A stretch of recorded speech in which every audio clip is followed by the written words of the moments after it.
Voilà, il est 17h30, donc dans le cadre de la couverture des élections départementaux du 22-29 mars dans le canton de Saint-Louis 1, nous recevons Madame Brosse, candidate avec son binôme, Monsieur Mao.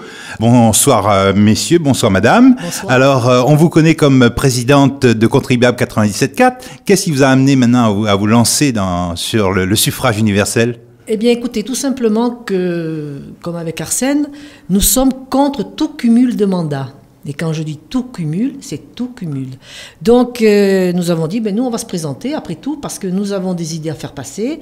Nous avons un certain acquis auprès d'associations, auprès des personnes. Nous avons fait notre œuvre. Nous avons un certain âge aussi, qui montre que, par le vécu que nous avons tous les deux, nous sommes plus aptes que certains à porter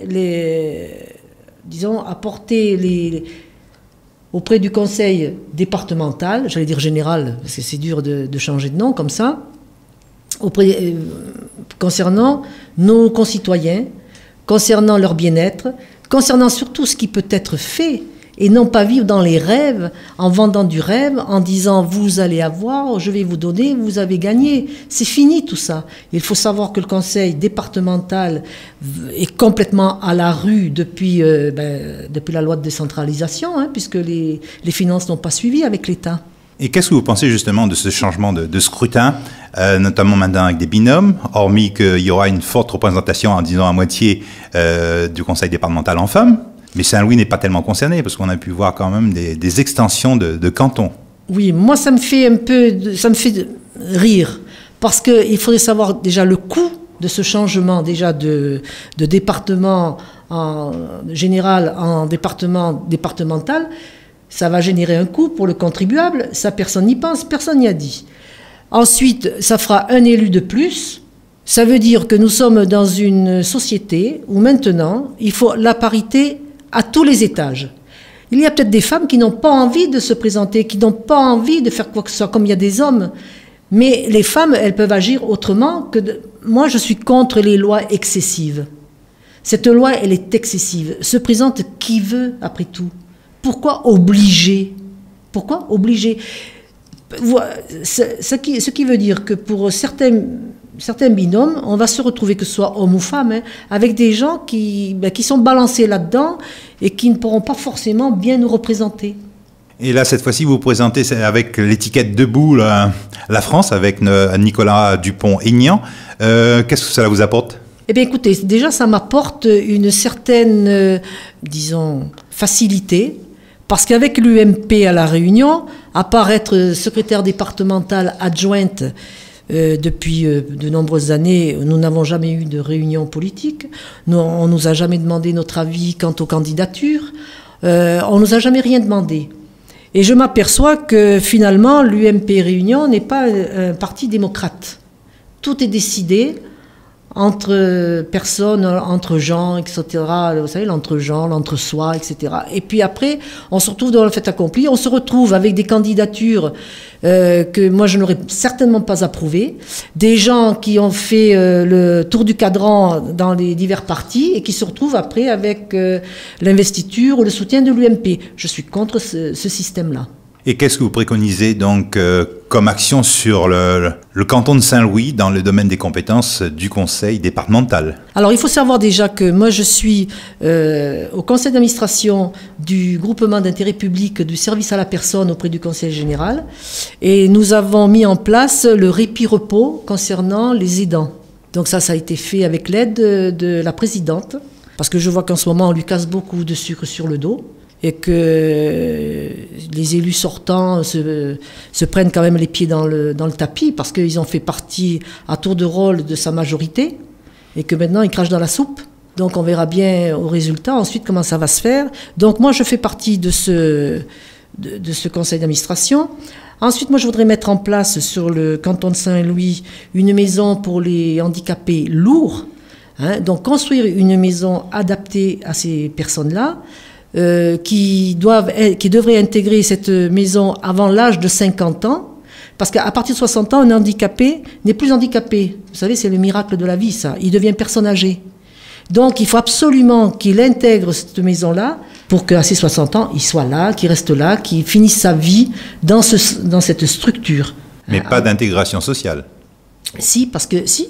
Il y aura, un handicapé lourd, il n'y a pas d'intégration sociale. Quand vous avez une personne qui a besoin d'une tierce personne pour lui faire les gestes quotidiens de la vie, il n'y a pas possibilité. Mais au travers de ça, vous avez des emplois.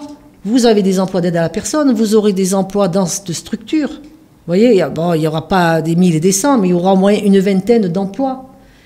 Hein, mais c'est encore une fois, ce sont des emplois qui sont bien spécifiques, adaptés à l'handicap.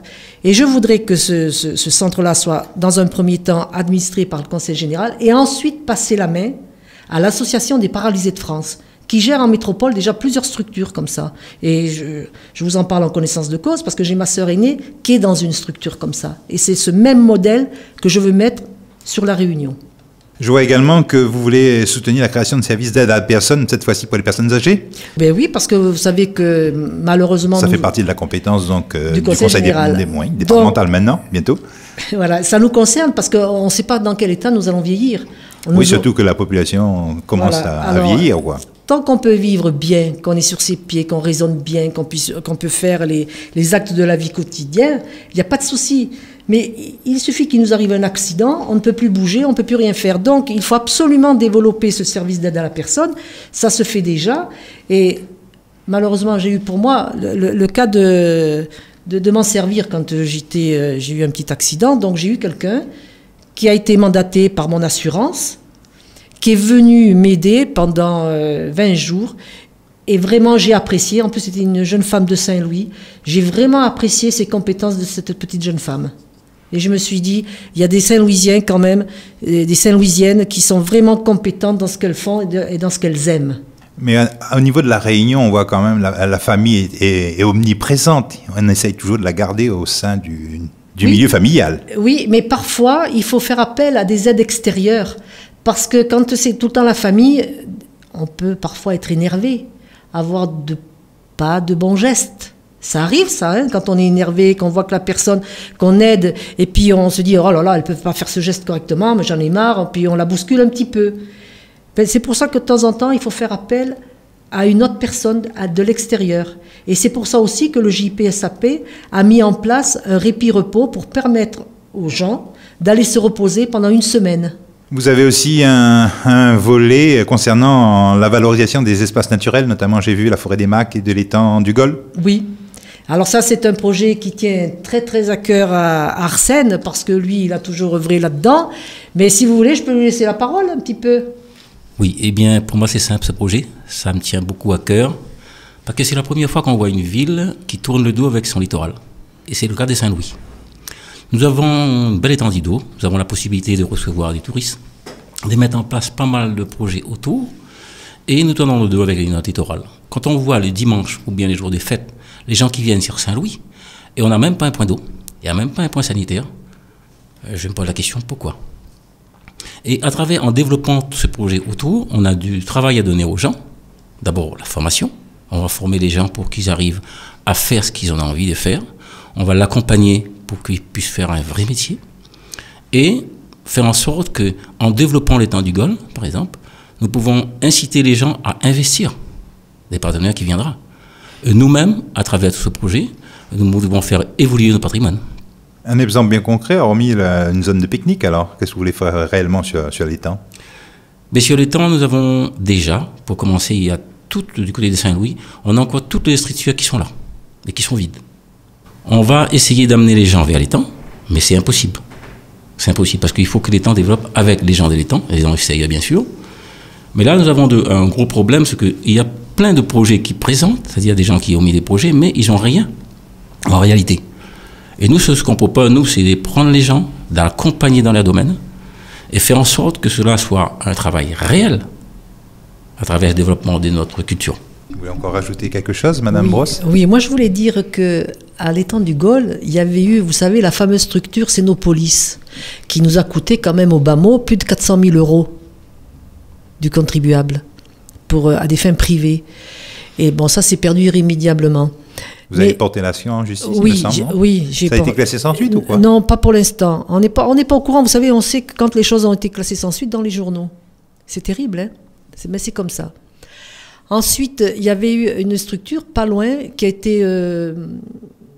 comment dire, là, c'était la piscine, pas la piscine, c'était un genre de toboggan. Bon, moi je trouve... C'était bien tout ça. C'est vrai qu'il faudrait mettre en valeur tout ce côté, parce que c'est touristique, mais c'est aussi un patrimoine gardé, ça. Mais en accord avec le Conseil général, justement, en accord avec les eaux-forêts, en accord avec le patrimoine, on pourrait aménager et dire aux gens, ben voilà, vous pouvez venir là, vous faites attention, mais parce que vous avez des oiseaux qui viennent nicher, vous avez un tas de choses, c'est magnifique là. Et ce qu'il faudrait voir, c'est avec l'usine du Gaulle, leur rejet. Où est-ce que ça en est, le rejet de l'usine du Gaulle? Je crois qu'on les a obligés de traiter quand même avant de le rejeter dans les temps. Mais obligation ne fait pas force de loi, ça. Hein? Moi, je ne sais pas, il faudrait aller s'en assurer. Hein?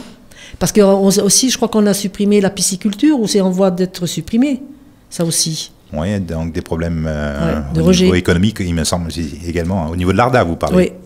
Oui, mais c'est vrai que moi, ce coin-là, il faut pas le laisser à l'abandon. Il faut s'en occuper, hein, puisqu'on avait bien donné l'accord pour des soirées privées, dites très privées. Je vois aussi un dernier point. Vous allez vous opposer donc au projet d'incinérateur sur la Réunion. Alors moi, ça fait très très longtemps. Bien que ce soit la compétence au niveau des agglomérations de communes. Non, parce que le département a justement compétence du traitement des déchets. Donc c'est de la compétence du département. Des communes également, qui sous-traitent. Oui, exactement, mais en haut, vous avez le chapeau. Il ne faut pas oublier que les intercommunalités ont été créées à la suite de décentralisation pour aider les petites communes. Mais maintenant, c'est devenu un gros pataquès, hein, les intercommunalités. Hein. On ne sait pas ce que ça gère, on ne sait pas trop ce que ça fait, on ne sait pas l'argent qui va là-dedans, enfin bref. Alors, les 2 centres d'enfouissement arrivent à saturation incessamment sous peu, d'ici maximum 2 ans. Mais à chaque donc, fois, les collectivités ont décidé de programmer 2 incinérateurs pour la Réunion. Mais ça fait longtemps que c'est dans les tuyaux, tout ça. Comme ça fait longtemps qu'ils savent que l'enfouissement, ça doit être terminé, puisque nous payons des amendes à l'Europe. Alors actuellement, je crois que c'est 7 € la tonne. Dans peu de temps, ça va passer entre 35 et 42 € la tonne. Vous voyez bien que le contribuable va être mis à contribution. Et ça, c'est intenable parce que ça va nous faire monter nos impôts, mais alors d'une façon exponentielle. Sans compter que la semaine dernière, enfin il y a 15 jours plutôt, je crois que c'était le 3 mars, la Civis, donc sous l'égide du président et de ses coprésidents, ont décidé une augmentation concernant la taxe d'enlèvement d'ordures de 5%, ce qui n'est pas rien. Ensuite, ils ont été magnanimes parce qu'ils ont dit qu'ils n'augmentaient pas la taxe de l'intercommunalité concernant la taxe d'habitation, la taxe foncière, qu'ils n'augmentaient pas de cette année. Merci mes seigneurs, vous êtes trop bons. Mais qu'à partir de 2016, ils allaient l'augmenter de 3% chaque année. Sans compter, nous, les Saint-Louisiens, tout ce que nous payons sur nos impôts locaux. Je pense que là, il faut stop.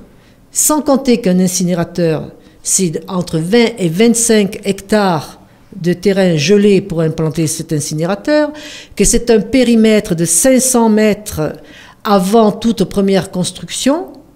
Et il faut savoir que les maisons qui seront pas loin de l'incinérateur, elles ne vaudront plus tripette.